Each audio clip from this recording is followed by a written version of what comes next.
The fluorescent lights hummed softly in the empty hallway as Rosa pushed her cleaning cart toward the elevator. It was just past 10 at night, and the tall glass building was finally quiet.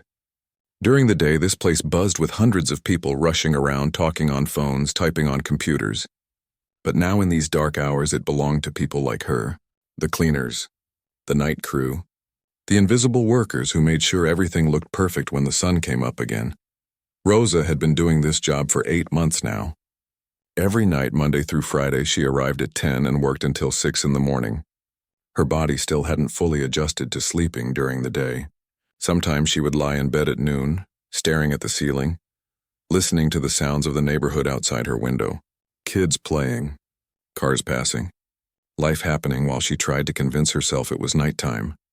But she couldn't complain. This job paid the bills. Barely, but it did, and more importantly, it meant she could be home when her daughter woke up for school. She could make breakfast, pack lunch, walk her to the bus stop. Those morning hours with Lily were everything to Rosa. They were the reason she could push through the exhaustion, the sore muscles, the lonely nights in empty offices. Tonight was different, though. Tonight, Rosa wasn't alone. "Mama, my legs are tired." The small voice came from behind her, and Rosa turned to see her 7-year-old daughter dragging her feet down the hallway. Lily's backpack bounced against her small frame, stuffed with coloring books, crayons, and a juice box Rosa had packed before they left home. Rosa's chest tightened with guilt. She hated bringing Lily here, hated it. But Mrs. Chen, the elderly neighbor who usually watched Lily on the rare occasions Rosa needed help, had called that afternoon with a bad cough. There was no one else. No family in the city. No friends she could call at the last minute. Lily's father had walked out 3 years ago before her daughter's 5th birthday, and Rosa hadn't heard from him since. It was just the two of them now. "I know, sweetheart. I know you're tired." Rosa knelt down and brushed a strand of dark hair from Lily's face. "But remember what we talked about? You have to be very quiet and stay where I can see you. This is Mama's workplace, and I need to do a good job. Can you be my helper tonight?" Lily nodded, her brown eyes serious. "I'll be super quiet, like a mouse," Rosa smiled despite her worry. "That's my girl. Come on, let's get started. The faster I work, the faster we can go home." They took the elevator up to the 3rd floor. Rosa started in the conference rooms, wiping down the long tables where important meetings happened during the day. Lily sat in one of the big leather chairs, her feet dangling high above the floor, quietly coloring a picture of a rainbow. Every few minutes, Rosa would glance over to make sure her daughter was okay. The building felt so big and empty at night. Every sound echoed. Every shadow seemed longer than it should be. By midnight, they had worked their way up to the 7th floor. Then the 9th. Rosa's shoulders ached from pushing the vacuum cleaner, and her hands smelled like cleaning chemicals despite the gloves she wore. But she kept going. She always did. "Mama?" Lily's voice was soft, almost sleepy. "Yes, baby? Why do you clean at nighttime? Why can't you clean when the sun is out?" Rosa paused, the spray bottle of glass cleaner still in her hand. How could she explain to a 7-year-old about money and choices and sacrifice? How could she tell her that night shift paid a little bit more, and that little bit made the difference between keeping their apartment and losing it? "Because this way, Mama can have breakfast with you every morning before school," Rosa said simply. "And I can walk you to the bus. If I worked during the day, I'd miss all that time with you." Lily seemed to think about this. "Oh, that's good then. I like having breakfast with you." "Me too, sweetheart. Me too." By 2 in the morning, they reached the top floors. The executive level. This was Rosa's least favorite part of the night because it made her the most nervous. These offices belonged to the important people. The ones who made decisions that affected hundreds of workers. The ones who could fire her with a single phone call if something wasn't perfect. Rosa had only seen the CEO once in the lobby about a month ago. He was tall, probably in his late 30s, wearing an expensive suit and talking rapidly on his phone. He hadn't noticed her. People like him never noticed people like her. She was part of the background, as invisible as the furniture. She pushed her cart down the quiet hallway, past offices with nameplates on the doors. Vice President of Operations, Chief Financial Officer, Head of Marketing, and at the end of the hall, the biggest office with double doors. This was the CEO's space. Rosa used her key card to unlock the doors. The office was huge. Floor-to-ceiling windows looked out over the city, showing a carpet of light stretching in every direction. A massive wooden desk sat in the center, perfectly organized with a computer, a few folders, and a framed photograph. Leather couches lined one wall. Expensive artwork hung on another. "Wow," Lily whispered, her eyes wide as she stepped inside. "Is this where the boss works?" "Yes, and that's why you need to sit right here and not touch anything," Rosa said, pointing to a chair near the door. "Please, Lily. This is really important." But Lily had already wandered over to the windows, pressing her nose against the glass to look at the city below. "Look how tiny the cars are. They look like my toy cars." Rosa's heart hammered in her chest. "Lily, please. Come sit down." She started cleaning quickly, wanting to finish this office and move on. She dusted the shelves, emptied the small trash can, wiped down the coffee table. When she went into the private bathroom to clean the sink and mirror, she called out, "Lily, are you sitting down?" "Yes, Mama." Rosa worked fast, scrubbing the bathroom until it sparkled. Her reflection in the mirror looked tired. Dark circles under her eyes. Hair pulled back in a messy ponytail. She was only 31, but lately felt much older. When had she stopped recognizing herself? She finished the bathroom and came back out, expecting to see Lily in the chair where she'd told her to sit. But her daughter wasn't there. Rosa's stomach dropped. "Lily?" Her voice came out sharper than she intended. "I'm here, Mama." Lily's head popped up from behind the big desk. Rosa rushed over, her heart pounding. "What are you doing?" "I told you not to touch anything." Lily held up a crayon and a piece of paper. "I was just looking at this picture." She pointed to the framed photograph on the desk. It showed the CEO with a young boy, maybe 8 or 9 years old. They were at a beach, both smiling. The boy holding a boogie board. It made me think about daddies. That boy has a daddy who takes him to the beach. The sadness in Lily's voice made Rosa's throat tight. She sat down on the floor next to her daughter and pulled her close. "I know, baby. I know." They sat there for a moment in the quiet office high above the sleeping city. Rosa wished she could give Lily everything. A father who showed up. A house with a yard. Trips to the beach. But wishes didn't pay rent or buy groceries. "Mama, you know what?" Lily said, pulling back to look at her mother's face. "I think you're better than a daddy. You work so hard for us. You're like a superhero." Rosa felt tears prick her eyes but blinked them back. "Oh, sweetheart. I'm going to make you something," Lily announced, reaching for her crayons. Before Rosa could stop her, Lily grabbed a piece of paper from her backpack and started drawing with intense concentration. Rosa should have stopped her. Should have packed up right then and gotten out of that office. But she was so tired and Lily looked so determined. And for just a moment Rosa let herself rest against the desk, watching her daughter create something with pure 7-year-old confidence. 10 minutes later, Lily held up her masterpiece. She had drawn a figure with a cape, long dark hair, and a big smile. Around the figure were stars and hearts. At the top, in Lily's careful handwriting, were the words, "My mom is a hero." "It's beautiful," Rosa said, meaning it. But then Lily did something Rosa didn't expect. She placed the drawing right on top of the desk, smoothing it out carefully. Then she picked up a pen from the desk holder and added more words at the bottom. Rosa watched in horror as her daughter wrote, her tongue poking out in concentration. "Lily, no. You can't write on," but it was too late. Lily had already finished. The note now read, "My mom is a hero. She works all night so I can go to school. She's tired but always smiles. Do you know any magic to help heroes rest? Lily, age 7. Rosa grabbed the paper, her hands shaking. This was bad. This was so bad. She had brought her daughter to work, let her wander into the CEO's office, and now there was evidence. A note in a child's handwriting that would tell everyone that Rosa had violated company policy. "Lily, why did you do that?" Her daughter's face fell. "I thought maybe the boss could help. In the movies, bosses have lots of money. Maybe he knows magic to make you not tired anymore." Rosa wanted to cry, or scream, or both. Her daughter's innocent attempt to help might cost them everything. She quickly crumpled the paper, shoving it in her pocket, and checked the desk to make sure there were no crayon marks on the expensive wood. That's when she saw the headlights. Through the massive windows, she could see a car pulling into the parking lot below. At 2:30 in the morning, someone was coming. "Lily, we have to go. Now."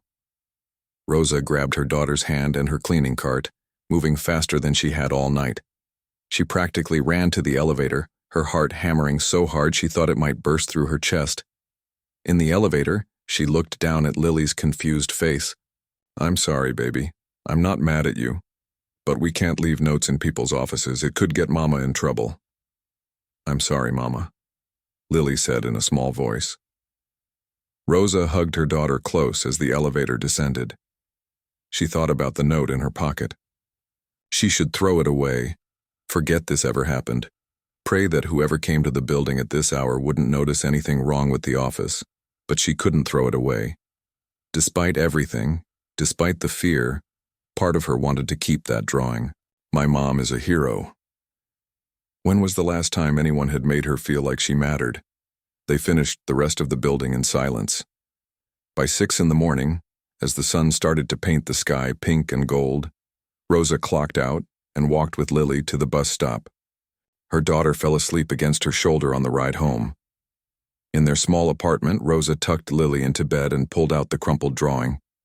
She smoothed it flat on the kitchen table and stared at it. The crayon superhero smiled back at her. A working mother's tired face transformed into something powerful through a child's eyes. Rosa didn't know it then, but that piece of paper would change everything. She folded it carefully and put it in her pocket, planning to keep it forever. A reminder that someone thought she was a hero, even on the nights when she felt like she was barely surviving. Outside the window, the city woke up. People headed to work, kids went to school. And somewhere in a tall glass building downtown, a man was about to find an empty desk where a colorful drawing had been just hours before, but that's a story for another night. Rosa couldn't sleep. She lay in her bed staring at the ceiling as afternoon sunlight filtered through the thin curtains. Normally, she could at least get 4 or 5 hours of rest after her shift. But today, her mind wouldn't stop racing. The note. That stupid, sweet, innocent note that Lily had left on the CEO's desk, except Rosa had taken it with her. She had crumpled it up and shoved it in her pocket before anyone could see it. So why was she still so anxious? Maybe it was the pen. Had Lily put the pen back exactly where she found it? Rosa tried to remember, but the whole night felt like a blur now. The panic of seeing those headlights, the rush to get out of that office, the elevator ride that felt like it took forever. She rolled over and looked at the clock. 2 in the afternoon. Lily would be home from school in an hour. Rosa needed to sleep, but her body wouldn't cooperate. Every time she closed her eyes, she saw herself getting called into the supervisor's office, saw herself being handed a termination letter, saw the look on Lily's face when she had to explain that Mama lost her job. Finally, she gave up. Rosa dragged herself out of bed and made coffee, standing by the kitchen window in her pajamas.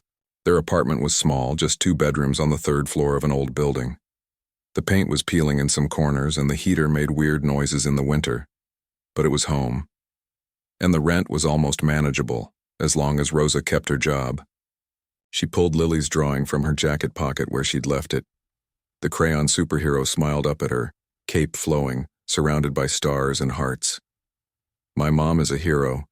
She works all night so I can go to school. She's tired but always smiles. Do you know any magic to help heroes rest? Lily, age 7. Rosa felt her throat get tight.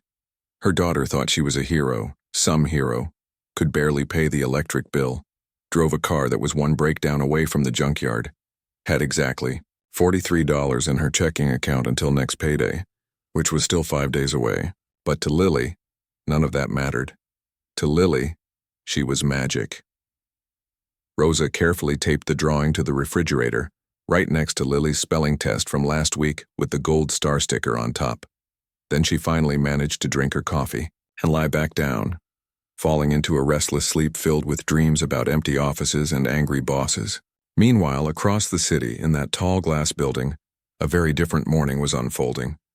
David Chen arrived at his office at 6 a.m. just like he did every morning. At 38 years old, he had built Pacific Tech Solutions from a tiny startup in his garage to a company worth hundreds of millions. He employed over 300 people now. The business magazines called him a visionary. His competitors called him ruthless. His ex-wife called him absent, which was why she was his ex-wife now. David set his coffee on the desk and opened his laptop ready to dive into the quarterly reports that needed his review before the board meeting at 9. He had 17 emails marked urgent, a conference call with investors at 7:30, and a product launch presentation to approve before lunch. Just another day. But something felt different, wrong somehow. He looked around his office. Everything appeared normal. The cleaning crew had done their usual thorough job. The windows were spotless, the trash emptied, the bathroom gleaming. But there was something. David's eyes landed on his desk. The folders were stacked exactly where he'd left them. His computer was centered perfectly. The pens in the holder were arranged by height just the way he liked. But there was something off about the energy in the room, like someone had been there recently, which, of course, someone had. The night cleaners. But why did he feel so aware of it this morning? He shook his head. Too much coffee, not enough sleep. He'd been in the office until midnight last night, finishing a contract negotiation. Then he'd gone home, tossed and turned for a few hours, and come back. This was his life now. Work, sleep a little, work some more. His phone buzzed with a text from his ex-wife, Patricia.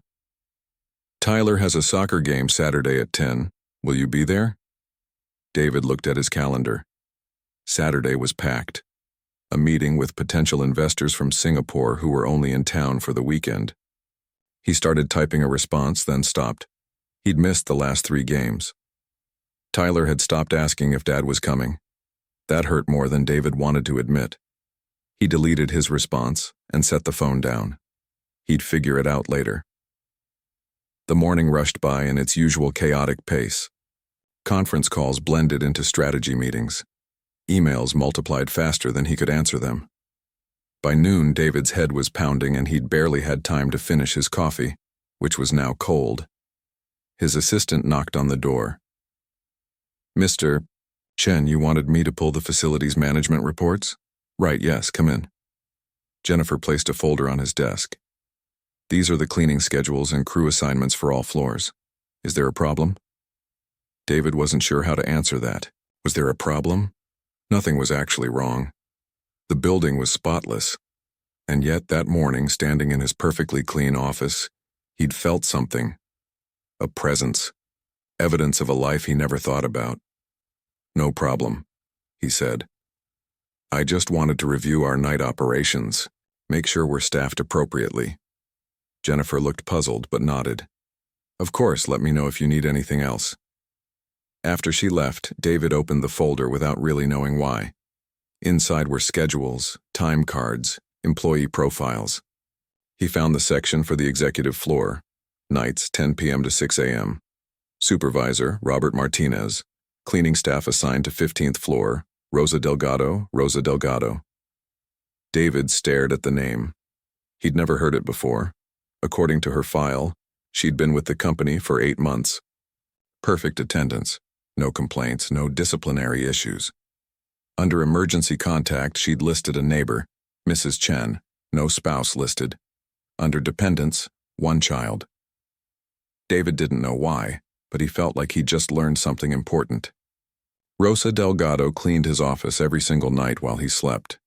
She emptied his trash, wiped his desk, made his bathroom sparkle. And he'd never once thought about her. Never wondered who she was or what her life was like. The realization made him uncomfortable in a way he couldn't quite name.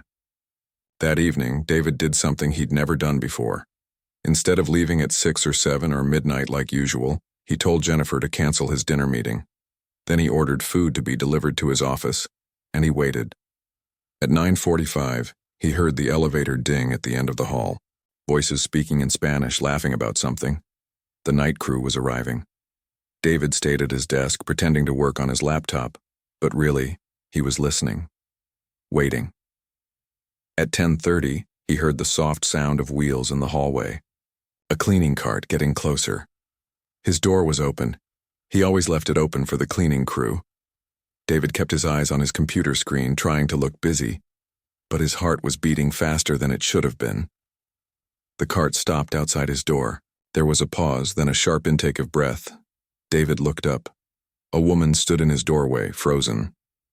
She was probably in her early 30s, with dark hair pulled back in a ponytail and tired eyes that were currently wide with shock. She wore the company's cleaning uniform and held a spray bottle in one hand. "I'm so sorry," she said immediately, her voice shaking slightly. "I didn't know anyone was here. I can come back later. I'll come back later." She started to back away, but David stood up. "No, wait, please. It's fine. I'm just catching up on some work. Don't let me stop you." The woman hesitated, clearly uncomfortable. "Are you sure? I don't want to disturb you." "You're not disturbing me. I'm David Chen." He walked around the desk and extended his hand, then immediately wondered if that was weird. Did CEOs shake hands with janitors? Should he have? The whole interaction felt strange because it had never happened before. The woman stared at his hand for a second, then carefully shifted the spray bottle to her left hand and shook with her right. Her grip was firm but brief. "Rosa Delgado. I clean your office. I mean, obviously you know that now. Sorry, I'll just..." She gestured vaguely at the office. "Rosa," David repeated, the name from the file. "How long have you worked here?" 8 months. She looked like she wanted to be anywhere else. "Is everything okay? Is there a problem with the cleaning?" "I can fix whatever..." No. Everything's perfect. Your work is excellent. I just realized today that I've never met the people who take care of this building. That seems wrong, doesn't it? Rosa looked at him like he might be testing her somehow. Like this was a trick question. "I just try to do a good job, sir. Mr. Chen is fine. Or just David, honestly." He watched her start wiping down his bookshelf, her movements quick and efficient. "Do you work every night?" "Monday through Friday. 10 to 6. That's a long shift." Rosa didn't respond, just kept cleaning. David could see the tension in her shoulders. She wanted him to leave, or wanted him to stop talking. This conversation was making her nervous. He should have dropped it. Should have let her work in peace and gone home, but something kept him standing there. "Do you have family, kids?" Rosa's hand paused for just a second on the bookshelf. "A daughter. She's 7. 7's a great age. I have a son. He's 9. David thought of Tyler, probably already asleep at Patricia's house an hour away. When was the last time he'd tucked Tyler into bed? It must be hard working nights. "When do you see her?" Now Rosa turned to look at him, and for a moment David saw something flash in her eyes. Not anger exactly, but something close to it. Something defensive. "I see her every morning before school and every afternoon when she gets home. That's why I work nights." The words landed like a small punch. David realized what he'd just heard. This woman had arranged her entire life around being present for her daughter. She sacrificed sleep, worked through the night, probably exhausted herself, all so she could have breakfast with a 7-year-old and walk her to the bus stop. When was the last time David had breakfast with Tyler? "That's admirable," David said quietly. "Really. Your daughter is lucky to have you." Rosa's expression softened just slightly. "Thank you. Is there anything else you need, Mr. Chen? I still have 4 more offices on this floor." David shook his head. "No, thank you, Rosa, for everything you do." She nodded and quickly finished his office, clearly wanting to get out of the awkward situation. When she left, pushing her cart toward the next office, David sat back down at his desk. But he couldn't focus on work anymore. He kept thinking about what Rosa had said, that she worked nights to be there for her daughter in the mornings. The simple, clear priority of it. The sacrifice. David looked at his phone. 9:45. Tyler would definitely be asleep by now. He'd missed another evening. Another chance to be a father instead of just a boss. He opened his desk drawer and found the emergency contact form that HR made all executives fill out. Under dependents, he'd listed Tyler. Under notes, it said primary custody with mother. Like his son was a business obligation, an item to be filed away. David closed the drawer and looked around his empty office, perfect and clean and lonely. Rosa Delgado had been in this room hundreds of times, making everything perfect for him. And until today, he'd never even known her name. Something needed to change. David wasn't sure what yet, but something. He packed up his laptop, turned off the lights, and headed home. As he passed the other offices on his floor, he could hear Rosa working, humming softly to herself. A woman who worked through the night so she could be a mother in the morning. David drove home thinking about priorities and choices and what really mattered. By the time he pulled into his empty driveway, he'd made a decision. Tomorrow, he was going to call HR. There were some questions he needed answered about how his company treated its night shift workers. And on Saturday, no matter what meetings got scheduled, he was going to watch his son play soccer. Rosa finished her shift at 6 a.m., never knowing that her 30-second conversation with the CEO had planted a seed that would grow into something neither of them could have predicted. She rode the bus home, checked on sleeping Lily, and collapsed into bed. The drawing was still on the refrigerator. Do you know any magic to help heroes rest? Sometimes, magic starts with someone finally paying attention. David couldn't stop thinking about that conversation with Rosa. It was Friday morning, 2 days after their brief meeting in his office, and he was sitting in a conference room surrounded by his executive team. They were discussing quarterly projections, profit margins, expansion strategies, numbers on a screen, charts showing growth, all the things that usually consumed his attention. But today his mind kept wandering. He kept seeing Rosa's face when he'd asked about her daughter. That flash of defensiveness followed by quiet pride. I see her every morning before school and every afternoon when she gets home. That's why I work nights. David, what do you think? He blinked, realizing his CFO was staring at him expectantly. Everyone around the table was waiting for his response to a question he hadn't heard. Sorry, could you repeat that? Richard, his CFO, frowned slightly. I was asking if you'd reviewed the cost-cutting measures for the third quarter. We're looking at reducing overhead by 12%. What's included in that overhead reduction? David asked. The usual. Supplies, travel expenses, some contractor services. Richard clicked to the next slide. We're also looking at restructuring the facilities budget. Night shift cleaning could be outsourced to a cheaper service, save us about $40,000 annually. Something hot flashed through David's chest. No, the room went quiet. Richard looked confused. No to which part? No to outsourcing the cleaning staff. But it's a significant saving. The outside company can do the same work for... I said no. David's voice was firm. What else?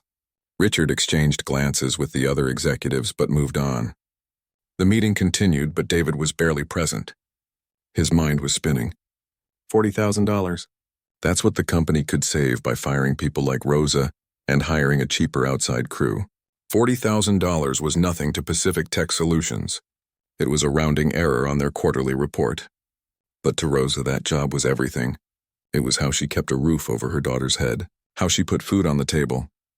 After the meeting, David went straight to HR. The department head, Karen Williams, looked surprised when he walked in without an appointment.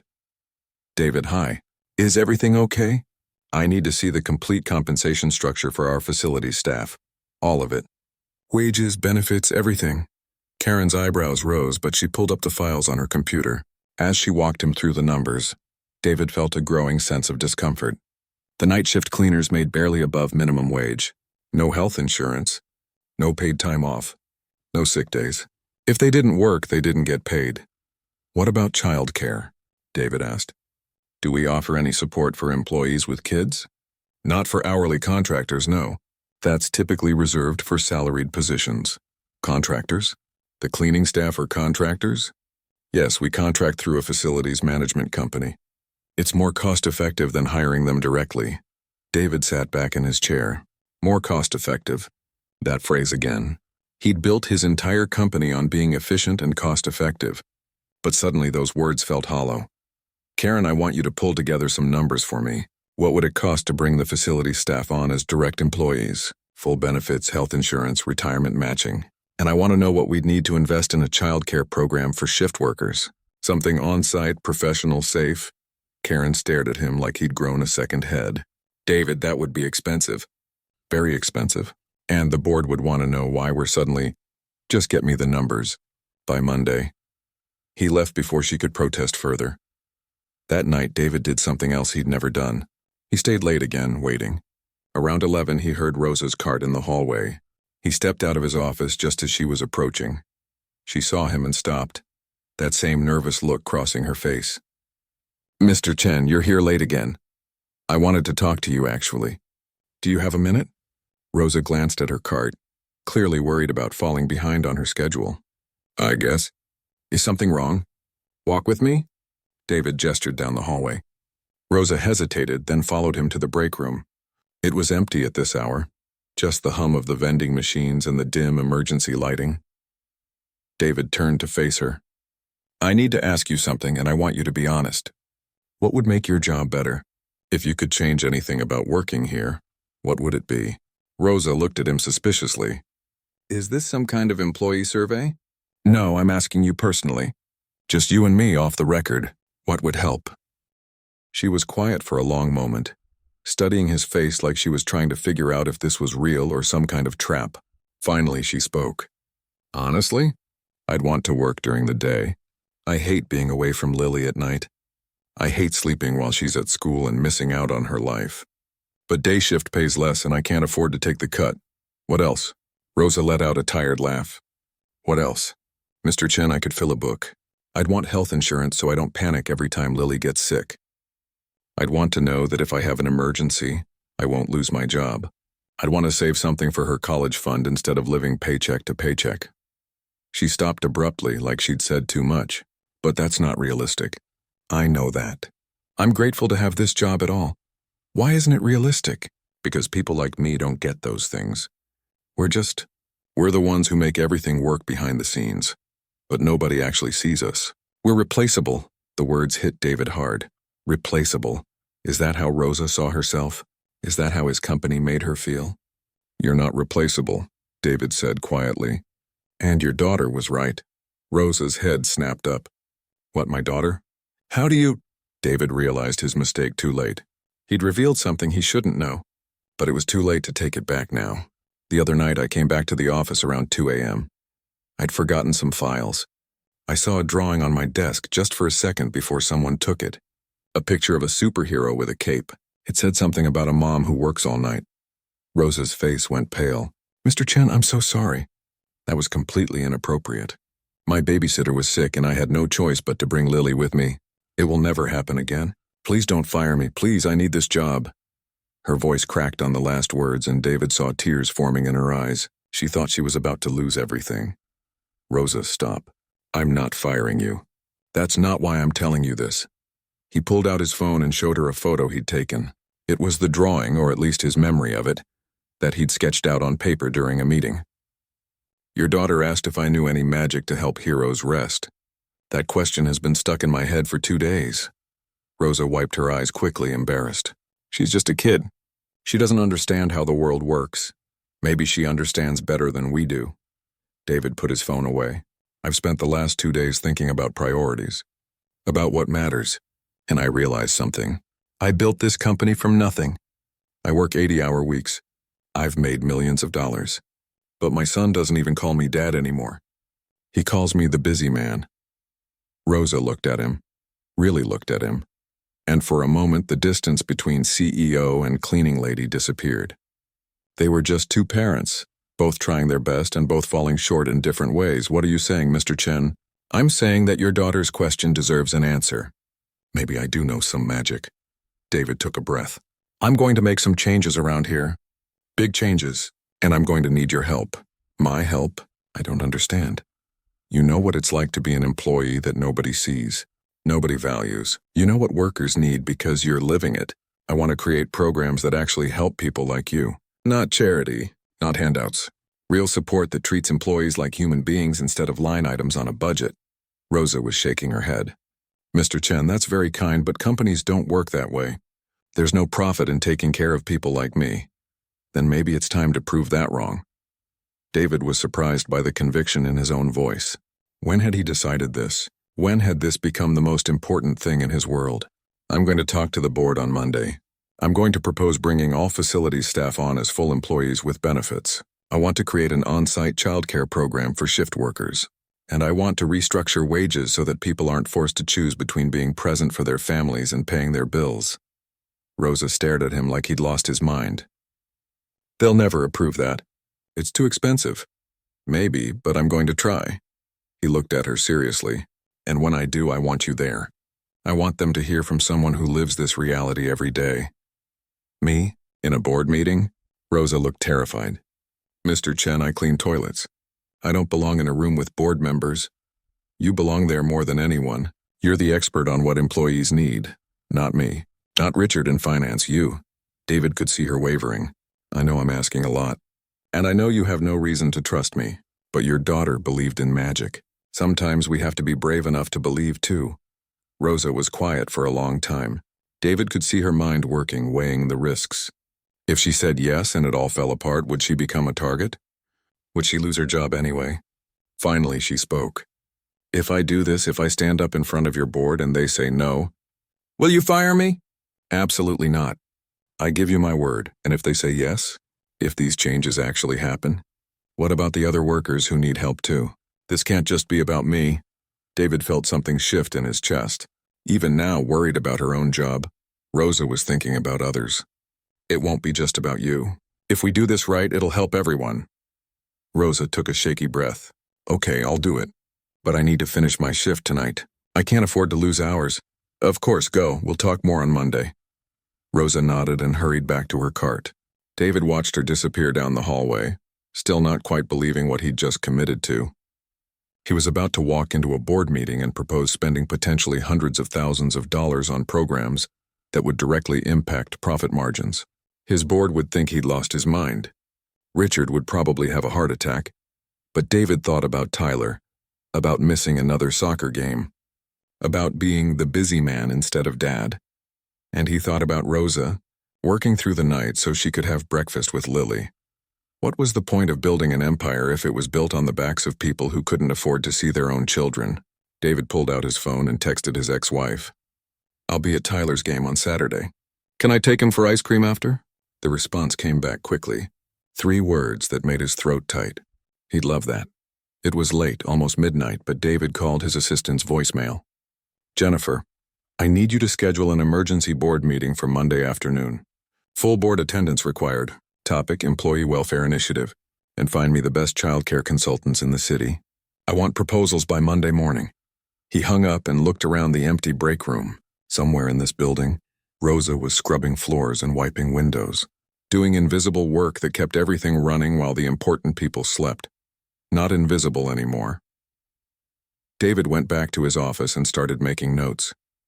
Numbers, proposals, arguments he'd need to make.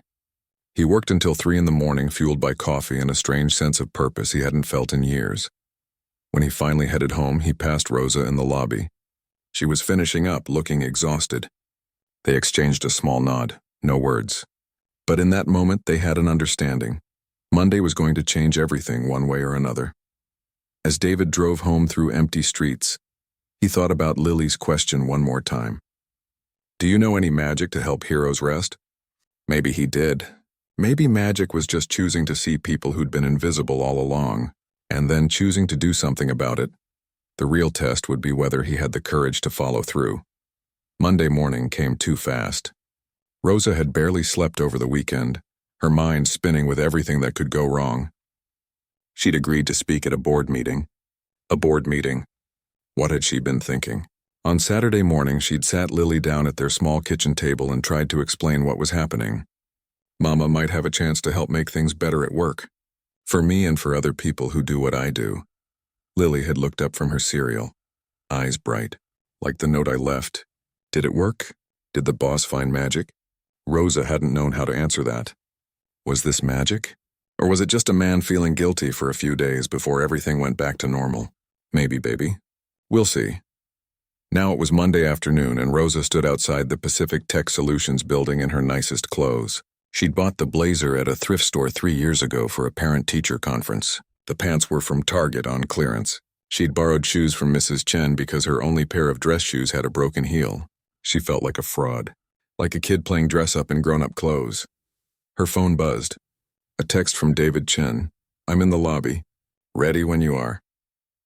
Rosa took a deep breath and walked through the doors she'd entered hundreds of times before. But always at night.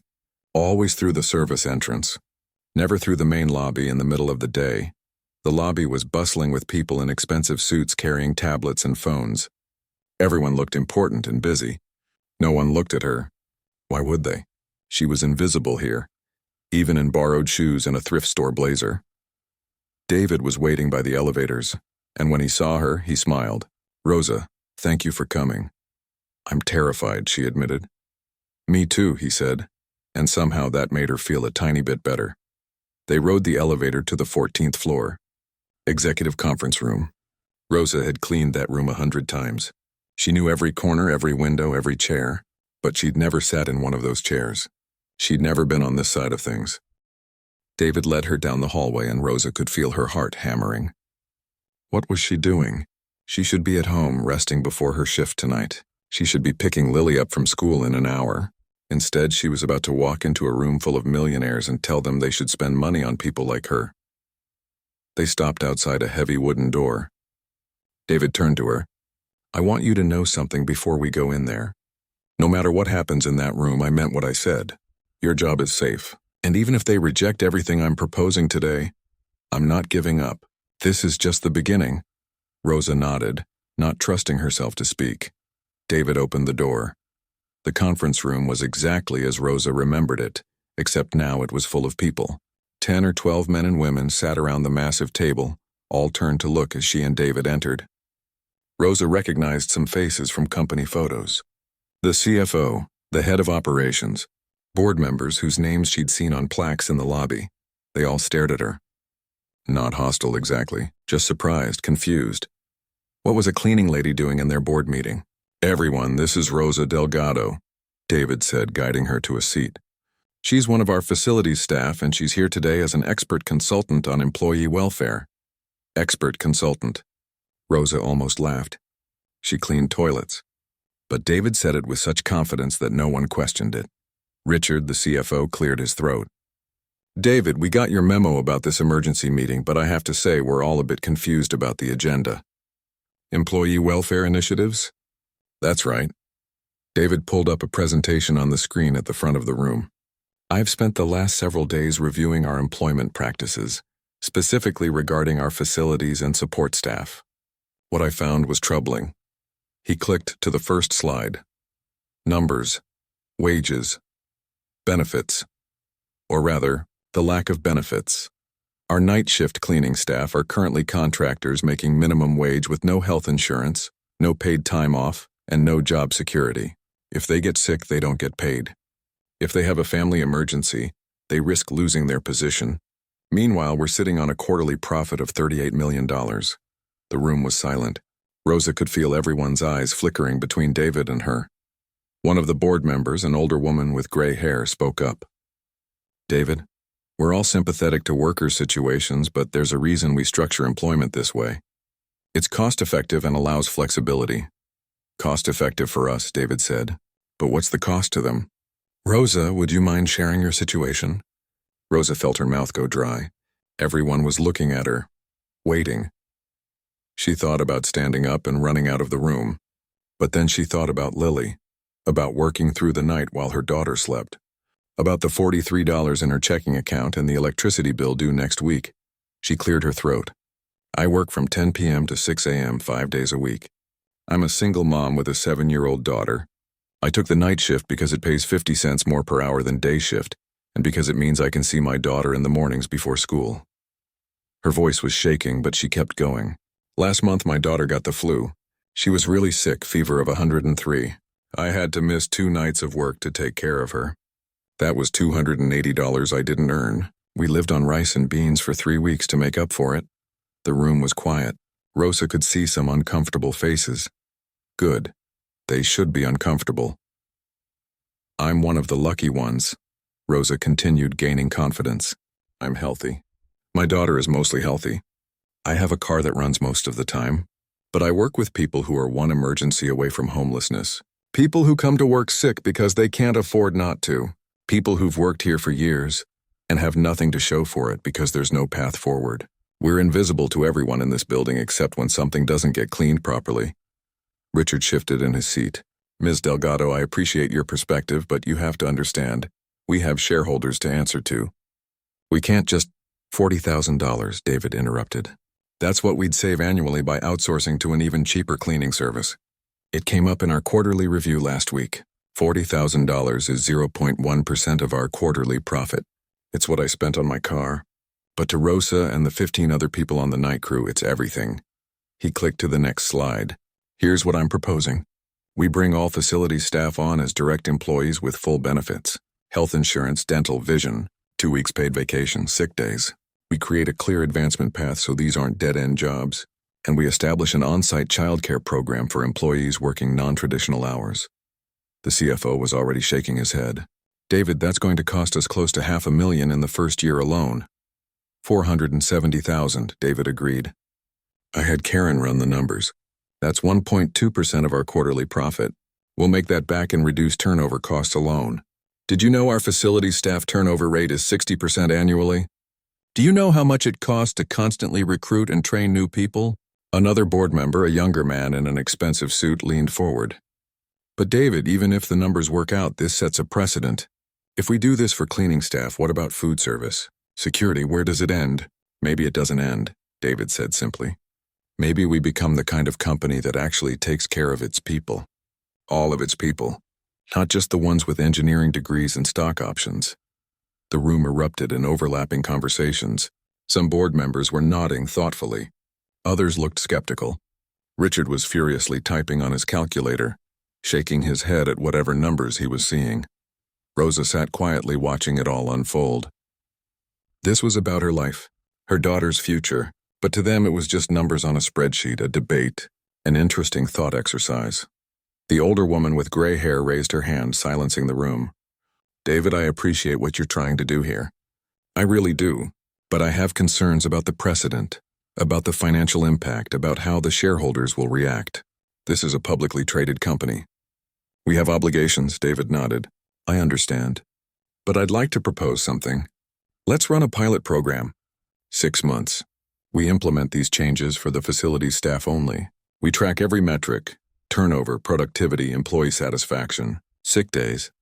If it doesn't work, if it's truly unsustainable, we can revisit. But give me 6 months to prove that treating people with dignity is good business. The room went quiet again. Rosa could see people thinking, calculating, weighing risks. Richard spoke up. What if the shareholders revolt? What if they see this as you playing social activist with their money? Then I'll deal with it, David said firmly. But I think you're underestimating our shareholders. People want to invest in companies that do good in the world. This is good business and good ethics. The board members looked at each other, silent conversations happening through eye contact and subtle nods. Finally, the older woman spoke.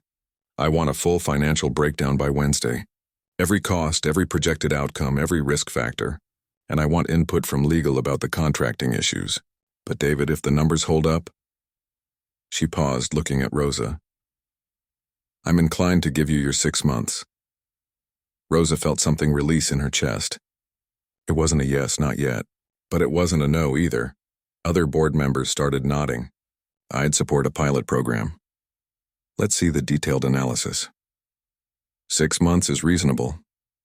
Richard looked unhappy, but he didn't object further. I'll have the financial breakdown ready by Wednesday morning. David looked at Rosa, and she saw relief in his eyes.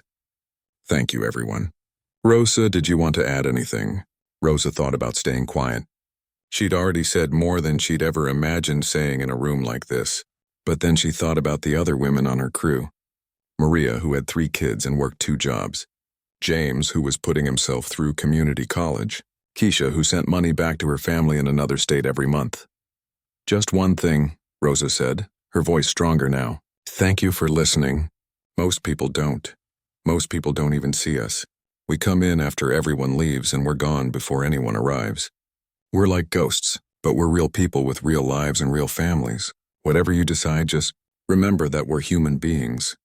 That's all I ask. The room was silent for a moment. Then the older woman nodded slowly. We won't forget, Ms. Delgado. The meeting ended shortly after that. David walked Rosa back to the elevator, and as soon as the doors closed and they were alone, she let out a breath she felt like she'd been holding for an hour. You were amazing, David said. I was terrified. You were amazing and terrified. They're not mutually exclusive. He smiled. This isn't over yet, but it's a start. Rosa checked her phone. 2:45. She could still make it to Lily's school on time. What happens now? Now we wait for the detailed analysis. We make sure our numbers are bulletproof, and we hope. David hesitated. Rosa, whatever happens, thank you. You were brave today. Rosa rode the elevator down, walked through the lobby, and stepped out into the afternoon sunlight. Her hands were still shaking slightly from adrenaline. She'd just sat in a board meeting. She'd just told a room full of powerful people about her life, and they'd listened.